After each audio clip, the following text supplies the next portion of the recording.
بسم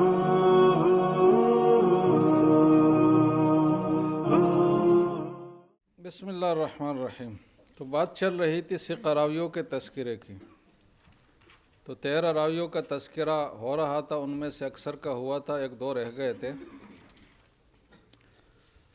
تو انہی کا تذکرہ ہے۔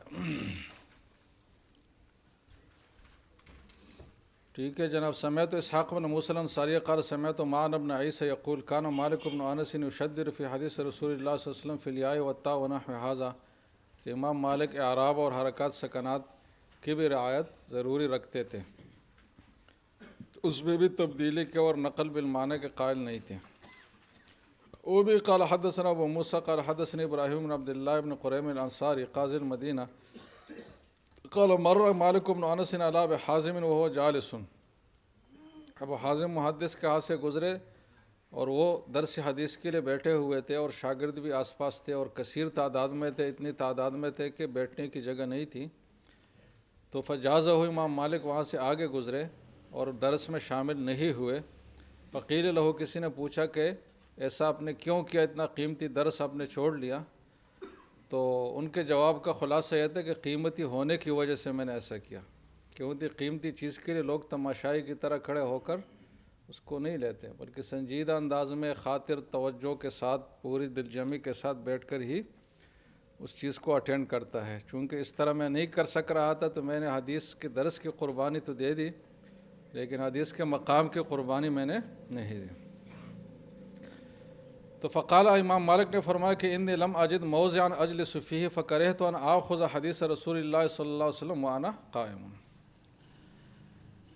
وہ بھی قال حدثنا ابو بکر علی بن عبد اللہ قال قال یحییٰ بن سعید، یحییٰ بن سعید القطان جس کا آگے تذکر آ رہا ہے، تو ان کا یہ فرمان ہے کہ مالک عن سعید بن المسیب، یعنی یہ سند جس میں امام مالک سعید بن المسیب سے روایت کرے، احب الیہ، یہ مجھے اس سند سے زیادہ پسند ہے کہ جس میں سفیان ثوری ابراہیم نخعی سے روایت کریں۔ اب وہ بھی بڑی بڑی ہستیاں تھی، سفیان ثوری ابراہیم نخعی، لیکن جہاں مالک آئے تو وہ باقیوں پر راجح ہے۔ قال یحییٰ بن سعید القطان نے یہ بھی فرمایا کہ ما فی القوم احد اصح حدیثا من مالک ابن حسن، کہ محدثین میں امام مالک سے بڑھ کر صحیح الاسناد اور صحیح السند احادیث والا کوئی نہیں ہے۔ کان مالک اماما فی الحدیث، وہ امام تھے بالاتفاق حدیث میں۔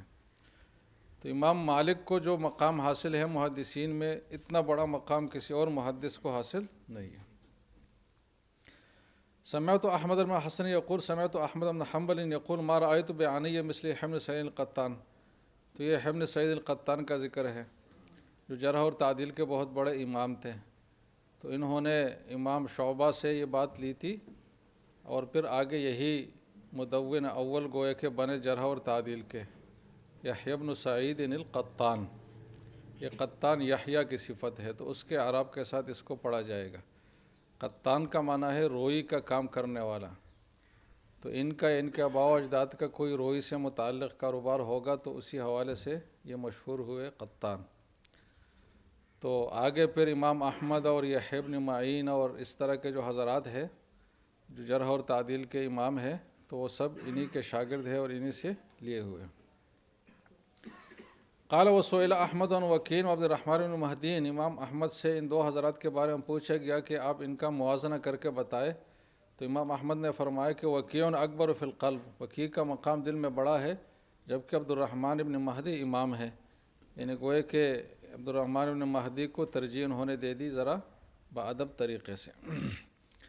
سمعت محمد بن عمرو بن حارث بن صفوان الثقفی البصری یقول سمعت علی بن المدینی یقول لو حلفت بین الرکن والمقام، جو جھوٹی قسم کا جہاں تصور بھی نہیں ہو سکتا، اگر وہاں مجھے قسم دی جائے تو حلفت انی لم ارى احدا عالم من عبد الرحمن بن مہدی۔ تو یہ ان کے بارے میں، تو یہ ثقہ راویوں کا بیان تھا۔ قال ابو عیسیٰ والکلام فی ھذا والروایت عن اہل العلم تکثر، اس حوالے سے تفصیلات زیادہ ہے۔ وانما بینا شیئا منہ علی الاختصار، ہم نے مختصراً کچھ 13 راویوں کا تذکرہ کیا، لیستدل بہ علی منازل اہل العلم، تاکہ پتہ چلے کہ اہل علم کے مراتب ہے اور بعض سے افضل ہے فی الحفظ والاتقان، تو سب ایک درجے کے نہیں ہیں۔ جیسے کہ ضعف والے ایک درجے کے نہیں، یہ تو اتقان والے بھی ایک درجے کے نہیں ہے۔ فمن تکلم فیہ من اہل العلم لأی شیء تکلم فیہ، یا فمن تکلم فیہ من العلم لأی شیء تکلم فیہ، کہ یہ بات بھی آپ کو واضح ہوگی کہ ثقہ راویوں کے بارے میں جب محدثین تبصرہ کرتے ہیں تو اس تبصرے کے دو رخ ہو سکتے، ایک یہ ہے کہ اس شخصیت کی ذاتی کمالات اور مثبت صفات بیان کی جائے، دوسرے پر ترجیح دینا مد نظر نہ ہو۔ تو کبھی بات کا تناظر یہی ہوتا ہے اور کبھی بات کا تناظر یہ ہوتا ہے کہ ترجیح دینا دوسرے پر ہوتا ہے۔ تو یہ دونوں قسم کی مثالیں اوپر آ گئی ہے، ترجیح والے بھی اور بغیر ترجیح کے بھی۔ والقراءة على العالم إذا كان يحفظ ما يقرأ عليه أو يمسك أصله فيما يقرأ عليه إذا لم يحفظ هو صحيح عند أهل الحديث مثل السماع۔ نئی بات شروع ہوئی، اور جس بات کا مطلب یہ ہے کہ جس کو اصطلاح میں کہا جاتا ہے کہ مناولہ علی سبیل الاجازہ، کہ ایک محدث نے حدیث کا ایک مجموعہ جمع کیا ہے اور وہ کتاب کسی معتمد آدمی کو دیتا ہے، حدیث کا مجموعہ، اور ساتھ اجازت حدیث بھی دیتا ہے کہ یہ میری احادیث ہے، میری سند سے مروی ہے، اور آپ کو اجازت ہے کہ آپ میرا نام لے کر اور اپنے آپ کو میرا شاگرد ظاہر کر کے یہ حدیثیں بیان کریں۔ تو اس کو مناولہ مقرونہ بالاجازہ کہا جاتا ہے۔ تو اس میں کبھی استاد اپنی کتاب دیتا ہے، کبھی شاگرد استاد کی کتاب نقل کرتا ہے اور استاد اس پہ ایک نظر ڈالتا ہے کہ صحیح نقل کیا ہے، پھر اجازت دیتا ہے۔ تو یہ دونوں صورتیں ہو سکتی ہیں۔ تو یہ اجازت کا معتبر ذریعہ ہے، کسی کا اس میں اختلاف نہیں ہے۔ اس کے علاوہ ایک دو طریقے اور بھی ہیں۔ ایک کو وجادہ کہا جاتا ہے، کہ ایک محدث کو دوسرے محدث کا ایک مخطوطہ مل جاتا ہے اور اس کا غالب گمان یہ ہوتا ہے کہ یہ اس کے ہاتھ کا لکھا ہوا ہے، اس کا اپنا خط ہے، لیکن اس سے ملاقات اور اس کے حوالے سے صریح اجازت یہ باتیں نہیں ہوتی۔ تو وہ اس مخطوطہ کو سامنے رکھ کر احادیث بیان کرتا ہے، تو اس میں یہ نہیں کہتا کہ اخبرنا یا حدثنا، بلکہ وہ کہتا ہے وجدت بخط فلان، کہ میرے پاس ایک مخطوطہ ہے جس میں فلاں کی لکھائی کے تحت یہ بات لکھی ہوئی ہے، حدیث لکھی ہوئی ہے، اور آپ کو میں وہ حدیث سنا رہا ہوں۔ تو اس کا درجہ کم ہوگا بنسبت مناولہ مقرونہ بالاجازت کا۔ تو یہ مناولہ مقرونہ بالاجازت کی بات کر رہے ہیں۔ ٹھیک ہے جناب۔ اب اس مناولہ والی صورت میں پھر جو ہے نا دو طریقے ہو سکتے ہیں اجازت کے۔ ایک یہ ہے کہ محدث سنائے شاگرد کو اور شاگرد اس سے سن لے، دوسرا یہ ہے کہ شاگرد کتاب سے سنائے اور استاد اس کو سن لے۔ تو یہ دونوں طریقے درست ہیں، جس کو تحدیث اور اخبار کا طریقہ کہا جاتا ہے۔ تو اگر استاد سنائے گا اور شاگرد سنے گا تو اس کو حدثنا سے شاگرد آگے بیان کرے گا، اور اگر شاگرد سنائے گا تو اس کو استاد سنے گا اور تصدیق کرے گا تو پھر شاگرد اس کے لیے اخبرنا کا صیغہ استعمال کرے گا۔ لیکن راجح بات یہ ہے کہ دونوں صیغے برابر ہے، دونوں جگہوں میں استعمال ہوتے ہیں، اور اس کے ساتھ انبأنا کا صیغہ بھی عام ہے، دونوں صورتوں میں استعمال ہوتا ہے۔ تو کہتے ہیں کہ والقراءۃ علی العالم، عالم کے سامنے پڑھ کر سنانے، اذا کان یحفظ ما یقرأ علیہ، جب اس کو یاد ہو وہ چیزیں، اور یمسک اصلہ، اگر یاد نہ ہو تو کم از کم وہ کتاب اس کے پاس موجود ہو جو جس سے اس کو پڑھا جا رہا ہے، تو وہ صحیح، یہ طریقہ حدیث لینے دینے کا صحیح ہے عند اہل الحدیث، اور یہ بھی سماع کی طرح ہے جیسے کہ خود سنی ہے بات۔ حدثنا حسین بن مہدی البصری قال حدثنا عبد الرزاق حدثنا ابن جریج قال قرأت على عطاء بن ابی رباح فقلت له كيف اقول، یعنی میں نے عطاء بن رباح کی حدیثیں ان کو سنائی کتاب سے، اور جب حدیثیں مکمل ہو گئی درس تو پھر میں نے کہا کہ آگے جب میں بیان کروں گا تو میں کون سا صیغہ استعمال کروں گا، کیا لفظ میں کہوں گا؟ تو انہوں نے کہا کہ قل حدثنا، اب حدثنا کا لفظ استعمال کریں کہ میں نے آپ کو حدیث سنائی۔ تو گویا کہ استاد کا پڑھنا شاگرد کا پڑھنا برابر ہوا۔ وہ بھی قال حدثنا سہیل بن نصر قال حدثنا علی بن الحسین بن واقد عن ابی عصمہ عن یزید النحوی عن عکرمہ ان نفرا قدموا علی ابن عباس رضی اللہ تعالی عنہما من اہل الطائف بکتاب من کتبہ فجعل یقرأ علیہم، تو خود ابن عباس شروع ہوئے اور اپنے شاگردوں کو کتاب سے دیکھ کر پڑھنا شروع کیا، فیقدم ویؤخر، تو وہ آگے پیچھے کر رہے تھے، مطلب نظر صحیح نہیں تھی تو اگلی سطر پہلے اور پہلی سطر بعد میں اس طریقے سے پڑھ رہے تھے۔ فقال، پھر حضرت ابن عباس نے معذرت پیش کی کہ انی بلغت لہذ المصیبہ، کہ میں اس مصیبت میں آنکھوں کی کمزوری میں گرفتار ہوا ہوں، لہٰذا میں نہیں پڑھ سکتے، تو فقرؤ علیہ، تم لوگ ہی پڑھ کر مجھے سناؤ۔ کیونکہ قوت سماعت اور حفظ میرا برقرار ہے، صرف آنکھوں کا مسئلہ ہوا ہے، لہٰذا تم سناؤ میں سنوں گا۔ فإن اقراری بھی کا قرأت علیکم، اور آپ کے سنانے کے بعد جب میں کہوں گا کہ ہاں اسی طرح ہے تو یہ بیان ہی اس کے مترادف ہے، گویا کہ میں نے خود آپ کو حدیث سنائی ہے، تو اس سے بھی پتہ چلا کہ برابر ہے۔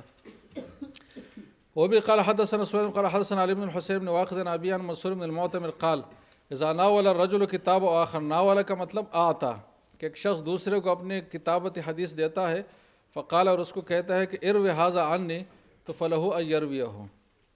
تو مختصر بات بھی کافی، سارے حدیث سنانا بھی کوئی ضروری نہیں ہے۔ وسمعت محمد بن اسماعیل یقول سألت ابا عاصم النبیل عن حدیث، فقال، تو عاصم النبیل نے پھر مجھے کہا کہ اقرأ علیہ، آپ مجھے سناؤ، تو فاحببت ان یقرأ ہوا، لیکن میں نے نہیں سنایا اور مجھے چاہت تھی کہ جناب یہ مجھے سنائے، اور یہ خود جو ہے نا استاد بن کر مجھے حدیث سنائے اور میں سنوں۔ فقال، تو ان کو شک ہوا، تو انہوں نے مجھ سے پوچھا کہ انت لا تجیز القراء، کیا آپ اس بات کو کافی نہیں سمجھتے کہ استاد شاگرد کے سامنے، شاگرد استاد کے سامنے سنائے اور وہ تصدیق کرے، جبکہ امام سفیان ثوری اور مالک بن انس یجیزان القراءۃ، تو امام بخاری اس وجہ سے تو نہیں کر رہے تھے، ان کو ویسے چاہت تھی کہ خود وہ سنائے اور میں سنوں۔ وہ بھی قال حدثنا احمد بن حسن قال حدثنا حمد سلیمان جعفی المصری قال عبداللہ بن وہب ما قلت حدثنا، یعنی عبداللہ بن وہب نے اپنے صیغوں کا تعارف کرایا کہ جب میں حدثنا کہوں تو اس کا مطلب یہ ہے کہ ما سمعت مع الناس، کہ دوسرے لوگ بھی میرے ساتھ تھے اور میں بھی تھا، اور محدث نے حدیث ہمیں سنائی اور ہم سب نے مل کر سنی۔ وما قلت حدثنی، اور جب میں حدثنی کہوں تو اس کا مطلب یہ ہے کہ ما سمعت وحدی، کہ استاد نے اکیلے مجھے وہ حدیث سنائی اور سنانے والا میں نہیں تھا بلکہ استاد تھا۔ جبکہ وما قلت اخبرنا، جب میں اخبرنا کہوں تو اس کا مطلب کیا ہوگا کہ ما قرئ علی العالم وانا شاہد، کہ اس محدث کے سامنے کوئی شاگرد پڑھ رہا تھا اور وہ سن رہا تھا اور بعد میں سب کو اجازت دے دی۔ اور جب میں اخبرنی کہوں تو اس کا مطلب یہ ہے کہ ما قرأت علی العالم یعنی وانا وحدی، کہ میں نے اکیلے سنائی اور میں نے سنائی، استاد نے صرف سنی اور انہوں نے پھر اقرار اور تصدیق اور اجازت دے دی، تو یہ اخبرنی کا صیغہ میں وہاں استعمال کرتا ہوں۔ تو بعض محدثین اس میں فرق کرتے بھی تھے لیکن اکثر نہیں کرتے تھے۔ وسمعت ابا موسیٰ محمد المثنی یقول سمعت حمد سعید القطانی یقول حدثنا واخبرنا واحد، یہ دونوں برابر ہے، تو یہ برابری والی بات ہے۔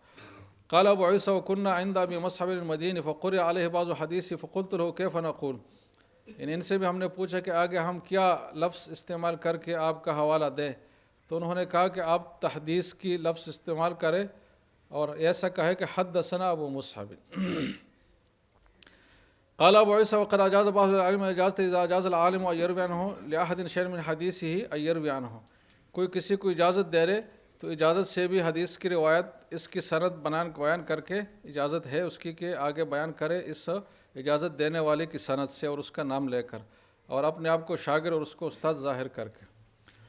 تو یہ اجازت حدیث والی بات ہے۔ یہ اجازت کبھی مقرون بالکتابہ ہوگی، کبھی مقرون بدون بالکتابہ نہیں ہوگی، اس کے بغیر بھی حدیثوں کی اجازت دی جا سکتی ہے۔ حدثنا محمود بن غیلان قال حدثنا وکیع عمران بن حدیر عن ابی مجلس عن بشیر بن نہیک قال كتبت کتابا عن ابی ہریرہ فقلت ارویہ عنک قال نعم، تو یہ وہ مناولہ مقرونہ بالاجازت ہے، سب سے اعلیٰ درجہ یہ ہے کہ کتاب دے دی اور ساتھ اجازت دے دی حدیث کی اور روایت کرنے کی۔ وبی قال حدثنا محمد بن اسماعیل الواسطی قال حدثنا محمد بن حسن عن عوف الاعرابی قال قال رجل الحسن، حسن بصری سے کسی نے پوچھا عندی بعض حدیث کا ارویہ عنک، کہ میرے پاس لکھی ہوئی آپ کے بعض حدیث ہے اور مجھے یقین ہے کہ وہ آپ کی ہے اور باقی ذرائع سے مجھے اس کی تائید ہوئی ہے کہ وہ آپ ہی کی ہے، تو ارویہ عنک، کیا میں آپ سے وہ روایت کر سکتا ہوں یعنی آپ کا نام لے کر؟ تو انہوں نے فرمایا کہ نعم۔ قال ابو عیسیٰ محمد بن الحسن انما يعرف محبوب بن الحسن، یہ ان کا تعارف ہے، وقد حدثنا غیر واحد من الائمہ۔ وبی قال حدثنا جاور بن معاذ قال حدثنا انس بن عیاض بن عبد الله بن عمر قال اتيت الزهري بكتاب فقلت له هذا من حديثك ارويه عنك، تو امام زہری نے کہا کہ ہاں یہ میری حدیث کی کتاب آپ میرے حوالے سے نقل کر سکتے ہیں۔ وبی قال حدثنا ابو بکر علی بن عبد الله عن يحيى بن سعيد قال جاء ابن جريج الى هشام بن عروة بكتاب فقال حديثك ارويه عنك، تو انہوں نے بھی کہا کہ نعم۔ قال يحيى فقلت في نفسي لا ادري ايهما اعجب امرا، کہ ان دونوں میں سے کون سا طریقہ زیادہ پسندیدہ ہے، کہ استاد کو باقاعدہ سنائی جائے حدیث اور اجازت لی جائے، یا اس کی کتاب حاصل کر کے اجازت لی جائے۔ تو کہتے کہ دونوں برابر تو ہے ہی، لیکن مجھے اس میں شک ہے کہ کون سا طریقہ زیادہ افضل ہے۔ تو گوئے کہ یہ کتابت اور کتاب دینے والا طریقہ نہ صرف یہ کہ کافی ہے، بلکہ بعض محدثین اس کو سنانے کے مترادف یا اس سے بڑھ کر بھی سمجھتے ہیں۔ وقال علی سألت يحيى بن سعيد عن حديث ابن جريج عن عطاء الخراساني فقال ضعيف فقلت انه يقول اخبرني قال لا شيء انما هو کتاب دفع الیہ۔ اب اگر صرف کتاب دینا اس میں اجازت حدیث ساتھ نہ ہو تو یہ پھر معتبر نہیں ہے۔ اب یہ کوئی حل کی بات نہیں ہے کہ اجازت ساتھ ہے یا نہیں ہے، کیونکہ جب وہ محدث جو اونچے درجے کے محدثین ہے، جب وہ کہتے ہیں کہ میری طرف سے اجازت ہے، تو اس کا مطلب اس میں ساری بات مضمر ہے کہ اس کتاب کی ساری روایتیں میں نے پڑھی ہے، جانچی ہے، پرکھی ہے، وہ صحیح ہے، لہٰذا میں آپ کو اجازت دیتا ہوں۔ اور جب وہ اجازت کا لفظ ساتھ نہ کہے تو گوئے کہ محض ایک معلوماتی کتاب ہے، آپ اس کو دیکھ سکتے ہیں، لیکن اس کی روایت کی میں گارنٹی نہیں دیتا۔ تو یہ لفظ ساتھ ہونے نہ ہونے میں زمین آسمان کا فرق ہے۔ اس لیے ان حضرات نے اس شخص کی یہ روایات نقل مسترد کر دی، اس لیے کہ انما ہوا کتاب دفع الیہ، اور اس میں اجازت ساتھ نہیں تھی۔ آگے پھر حدیث مرسل کی بات ہے تو وہ کل کر لیں گے انشاءاللہ۔